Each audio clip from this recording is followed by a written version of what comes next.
First time I heard that song, it was created by someone named Jazz Hudson, who's a member of the Black Youth Project 100, who lives out in the Bay Area. And she also, there's an older song, Which Side Are You On, that comes from the mine workers' struggle. And so what's up? The coal miners, yeah, in particular. There's lots of mines. It's diamond mines, and the coal miners' struggle. And so, that's another example of how the lineage of the struggle just continues to be passed forward and remixed and redone and updated and innovated. But we're building on a long history of struggle. And that song really helps ground me in that. So thank you all for singing it. Okay. Let's get started. Yeah, so we're just going to jump into this. We spent a lot of time thinking about the various forms, the shapes that we're taking.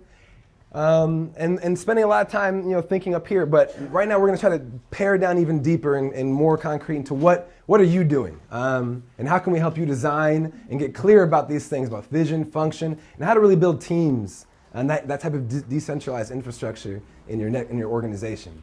Who's excited to really think concretely about what you're doing and how to do that? That's it? And some of y'all are like, nah, I don't want to do that.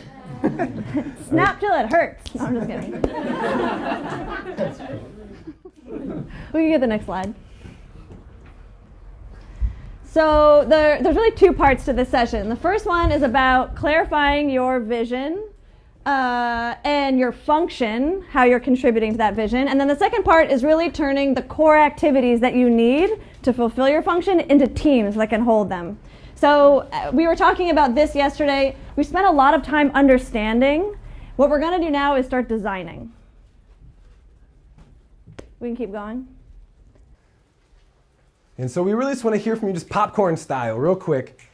Vision. We always talk about this. We spend a lot of time thinking about we want kids to be happy, and all that kind of stuff. But concretely, how would the world change if your organization succeeded? Just popcorn. What would be different about the world if your movement, your organization succeeds? What's your vision? We'd be outside right now with the birds and not looking at a screen. Right on. There we go.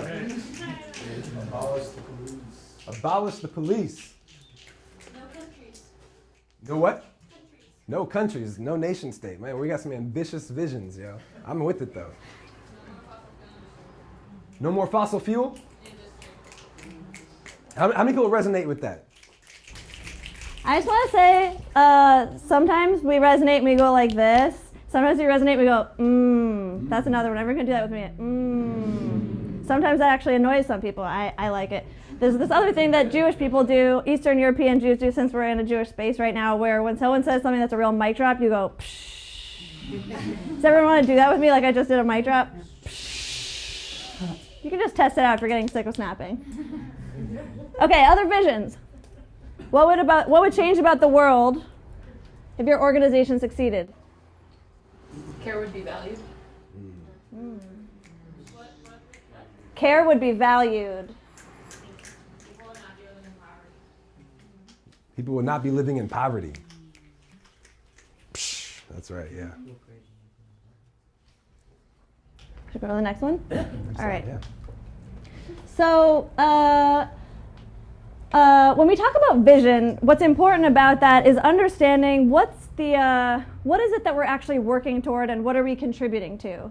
And the reason that this is not like one clean circle, because a lot of us are working in movements where there is some overlap in our vision and there's some difference. Sometimes the vision is not quite articulated or defined. But what's actually important for the purpose of this exercise is just to remember that we're kind of more or less in the same general area.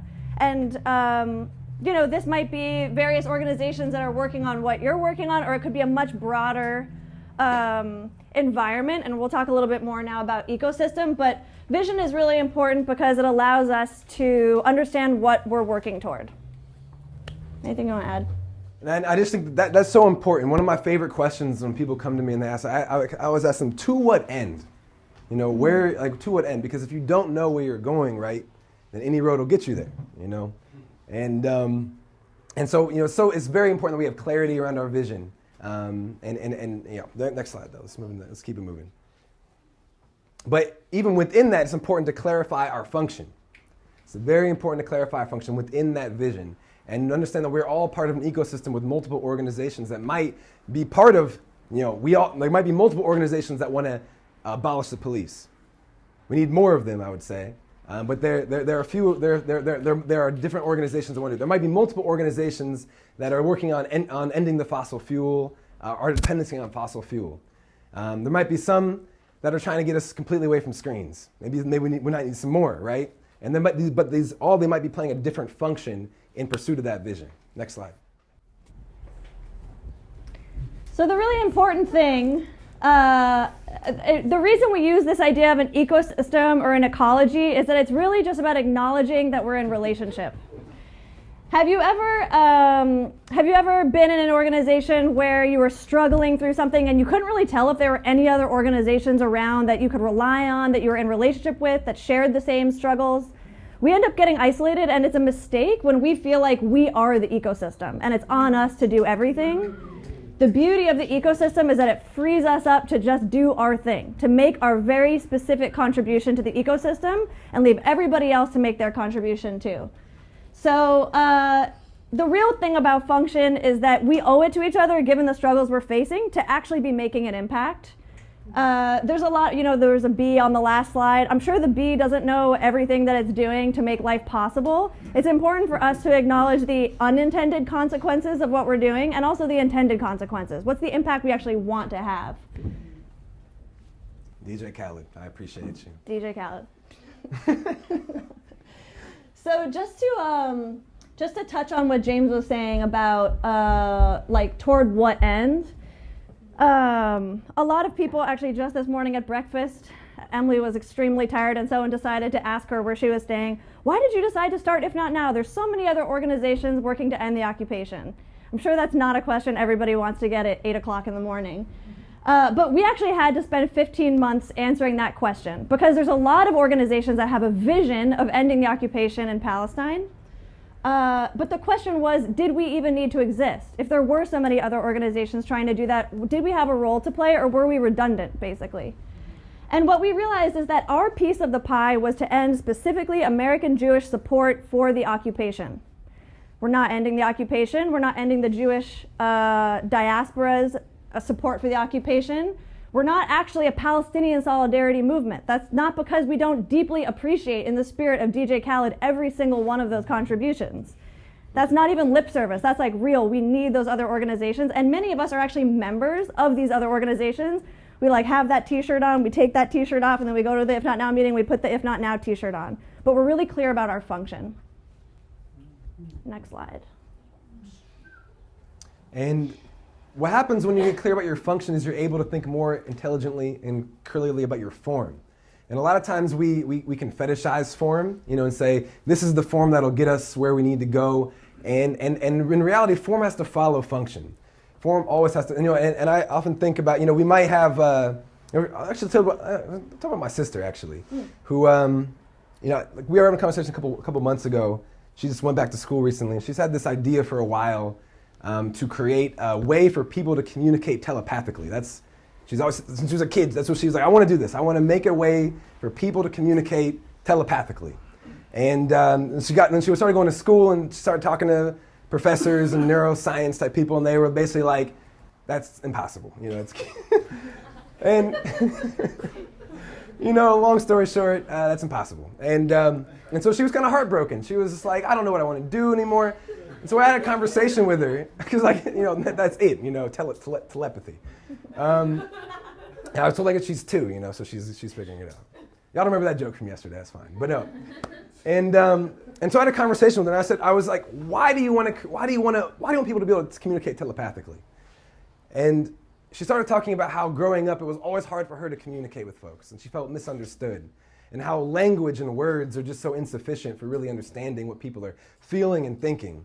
And I was just like, my sister's intelligent. I've been taking this. I haven't seen this all my whole life. What am I doing? And actually, I always knew she was intelligent, but it was just really great to hear this from her. And so I was asking her, well, if that's what you really want to do, it sounds like the reason you want to create a telepathic, way for people to communicate is so people can understand each other better, so people can communicate better. I said, there's all sorts of ways for you to do that, not just creating telepathy. And so in the meantime, while the technology is getting figured out, or maybe not the technology, maybe I don't want to mess with you too much. But while that's getting figured out, there's all sorts of things that you can be doing. And this happens in our movements too.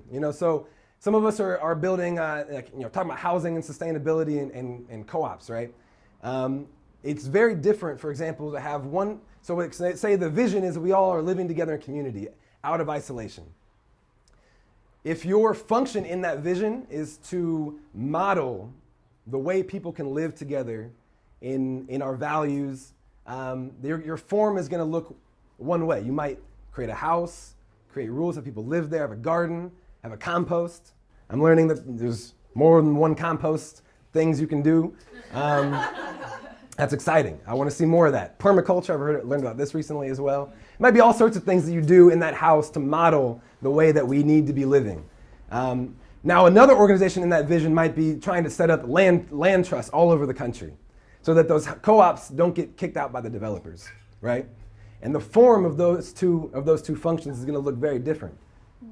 At the national level, maybe there's a centralized pool of resources that's getting distributed out to support local communities. I don't know. I'm not in that movement. But this is just to say form follows function, not the other way. Anything you want to add to that? Does that feel intuitive to people? That it really depends what you want to do? This relates to the question yesterday around, is there a subtext of actually decentralized is better than centralized? I mean, the INE Institute is centralized. We're a really small operation, and that's because we don't have it's not part of our goal, it's not our function to go to scale right now. It could change, and we could go through a whole planning process to do that, but right now we're a small operation, and it fulfills our function for us to be a small centralized operation. If what you want to do is engage hundreds of thousands of people in a mass movement or some kind of network that's going to meet their needs on a higher level, then you have to figure out how to have a form that will bring them into that and engage them. Does that make sense? Yes. Okay. All right, who has their folders?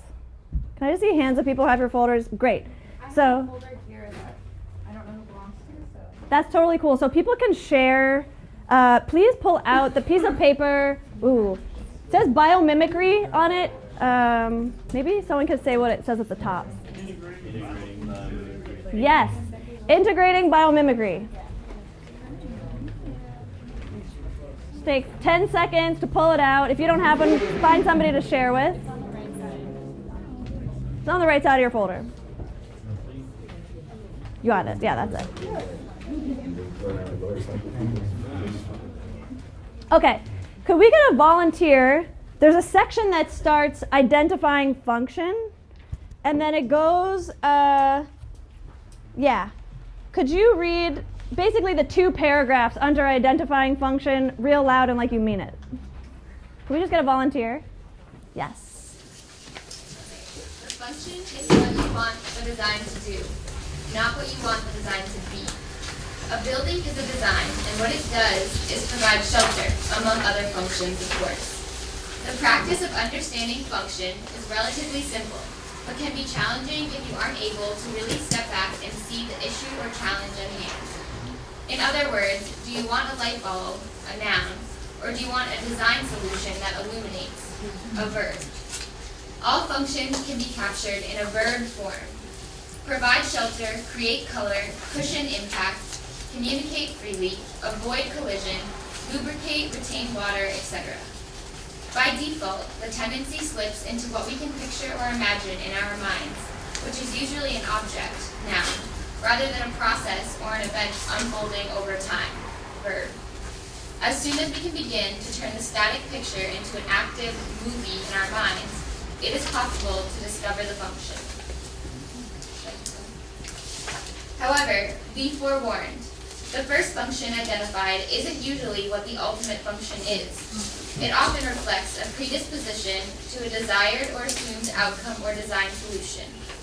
In other words, it's not just a first casual question of, what do you want your design to do? But rather, what do you want your design to really do? You can often get at this by asking why multiple times. Great, you can stop there. Thank you so much. We'll take the next slide. So what we're going to do now is give you a time to ask why. with your home circles. So before we break out, we're going to have the coordinators just stand up and tell your home circle. You can improvise where you want your home circle to meet. It can be outside, down here, anywhere upstairs except for the room at the very back of the hall. And what you're going to do is you're going to have, or actually, you know what? You're going to have 5 minutes of individual reflection first. I forgot about that. So what you want to think about, you can draw it or write it or just think to yourself, what do you want your organization to really, really do? Just reflect on that one question. What do you want the function of your organization to be? And you're going to have 5 minutes just to reflect on that before we move you into groups. And go.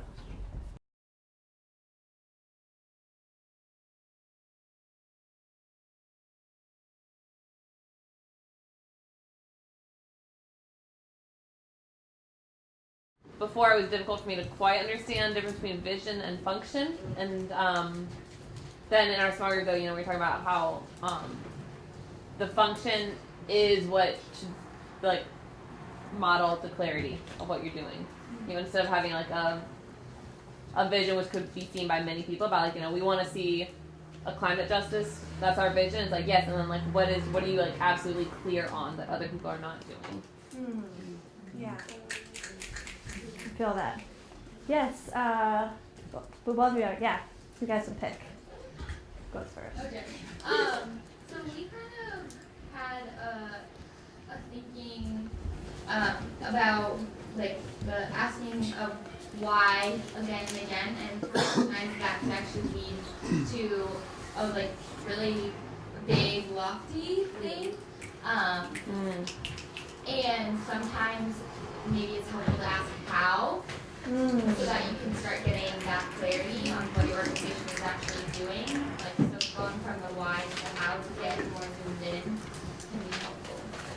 That's so great. Thank you. We're about to move to the how. That's so perfect. Yeah. Oh, actually, Sean and then Katie. Oh, you all were in the same team. Oh yeah, Katie. I think something that I got greater clarity on is that even though other folks from my organization and team were clear on our function, that not necessarily the public or our base would be clear on our function, and that they would be more clear on the function of our campaigns, but not the function of our organization. And so there's more work. Yeah, okay. There's just more work to do to nail that piece down publicly. Great. Thanks, Katie. Yeah, Brittany. It made me think about the function and how it can repeat the actual system we are trying to dismantle in a sense if it's not representative of the actual people who are most affected by it, or it doesn't have a consensus from them, or the buy-in. I have to make them buy in, but then they're not already included in the actual theme. So it just makes me feel I don't know. Yes. Yeah, I heard a lot of people saying and snapping. It's what I'm hearing from a lot of people is that when you're clear on function, you can get really aligned around what you're going to be doing. And when function is unclear, people actually start to make up their own ideas of the functions. They know the function of a campaign or a piece of what they're working on, but there's not internal alignment around what the function is in the big picture.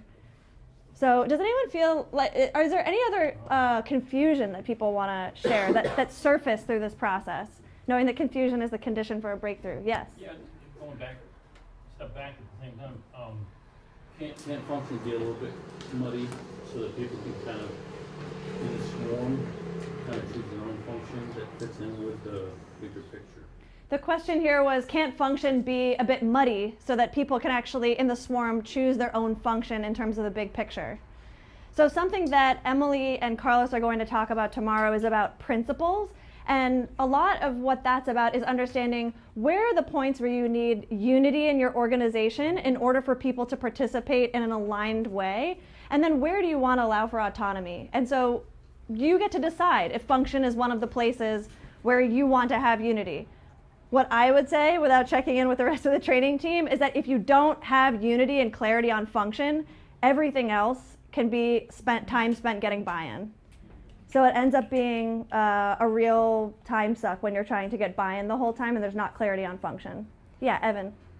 One thing that I struggle with personally is like, can one organization hold multiple functions at like this, at like the big level, not like the micro functions, but like, and can that like, you know, because sometimes there's a tension between the two functions, like and the strategies might be misaligned. So yeah.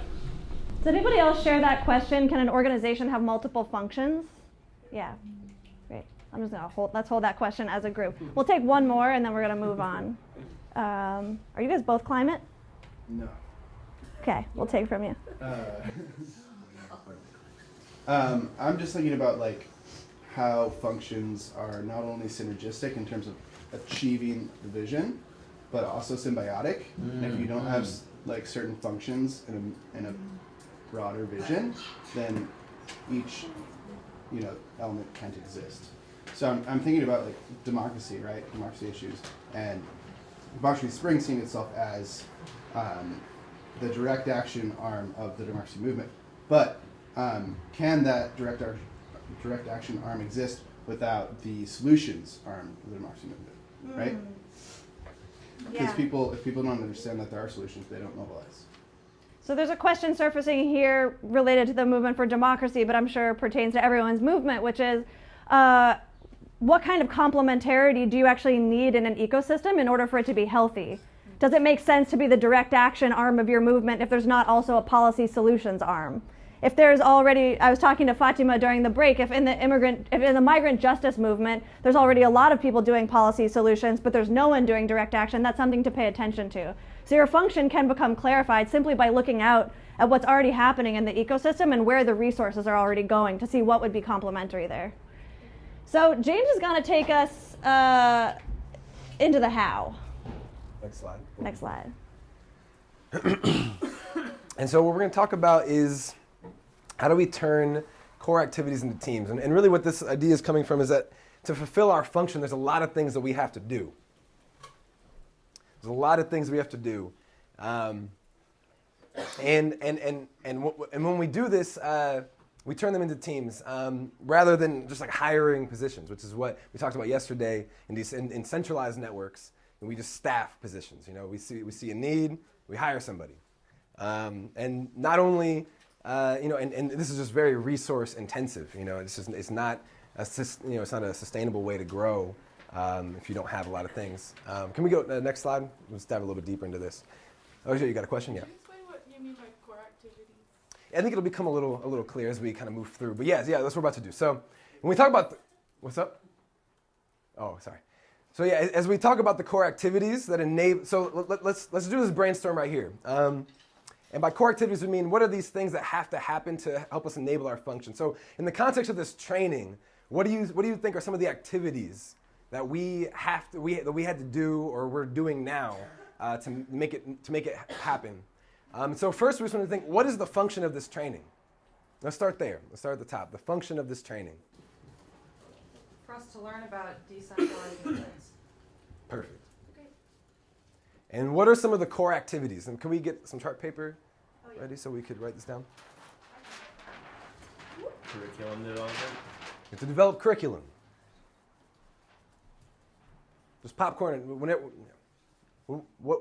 do you think we had to do to put this together? What are we doing now? Logistics. What goes into logistics? Finding space. It's finding space. Food, snacks, different things. Participant reminders. I'm sorry? Participant reminders. And talking to participants, reminding them, communicating with folks. What would have happened if you signed up, you paid money, and no one emailed you? You'd be mad. Ponzi scheme. Exactly. What are some other things? Even before this, train the trainers. Trainer prep, yeah.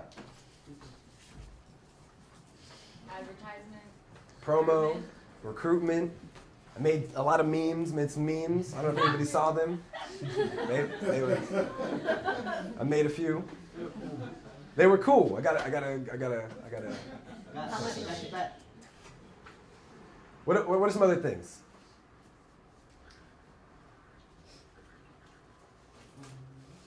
Anything else comes to mind? Materials. Printing, getting materials ready. All right, cool. Yeah. So I think this is good enough. We can move forward. Y'all get the idea. Can we get the next slide? Thank you. So how would a centralized organization handle these things? Carry out these activities? Thinking back to the session we had earlier today. Assigning positions. Assigning positions. Maybe hiring folks. That's right. Yeah. Having one person over each thing, just driving it through, right? And telling them what to do exactly. Yeah, exactly. Yeah. And one manager checking in. And one manager That people are checking in. accountable to. Mm-hmm. What about folks in the back? I want to make sure I keep y'all engaged because it's this space thing. All right, let's go to the next slide. I think you'll get that. All right, but this is for the people in the back now. How have we carried out these activities that you've seen operate? Wasn't Lissy talking about before? Like, it's actually a pretty centralized team, but then like working it off of all this stuff together. And what happened once we got here?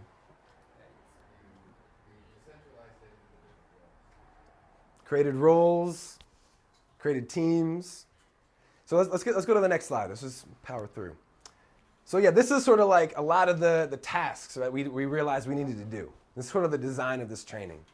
The hood opened.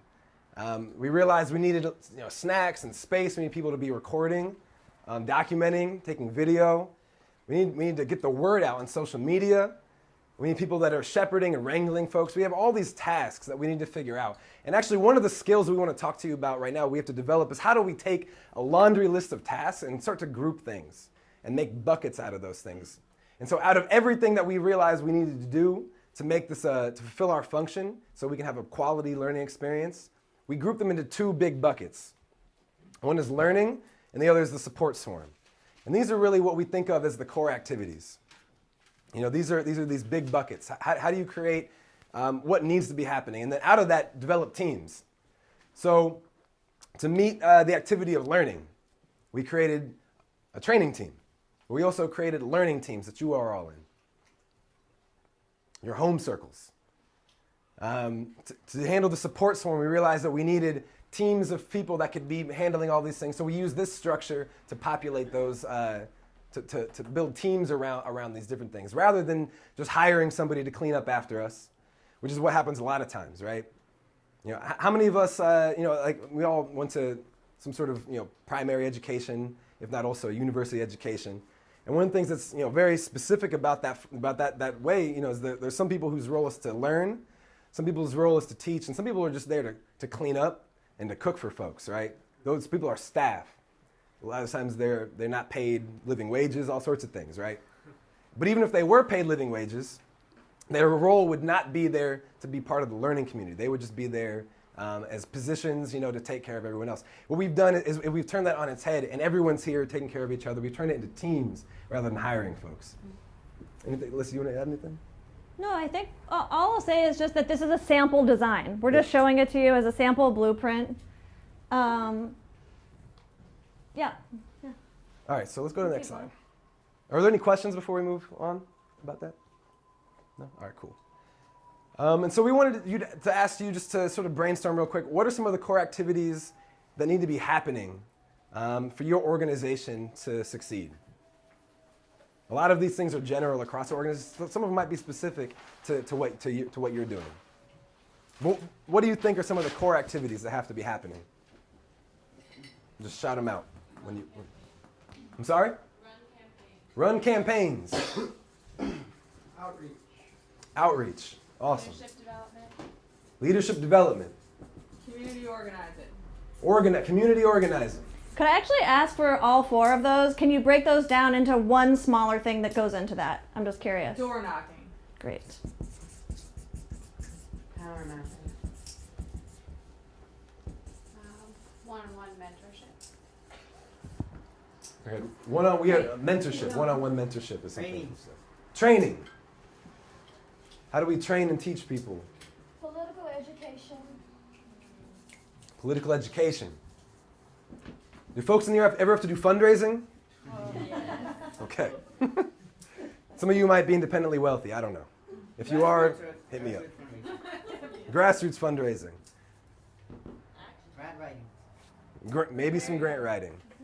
Though, you know, one of the elders from the civil rights movement told me, they said, how did they take out all the leaders? Taught them to write grants. But that's a whole other thing. Intergenerational relationship building. Or multi-generational.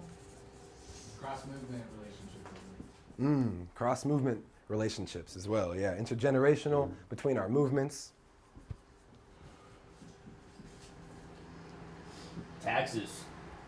Operations, there's all sorts of, taxes, HR stuff. Action. Make my head hurt. Is it action? Running actions, planning actions. Planning soccer matches. Lobbying. And you said planning soccer matches? Child care. Yeah. Creative expression.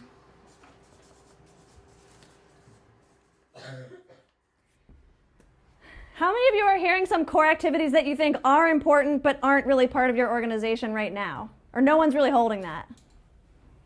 Some people are feeling that. Okay.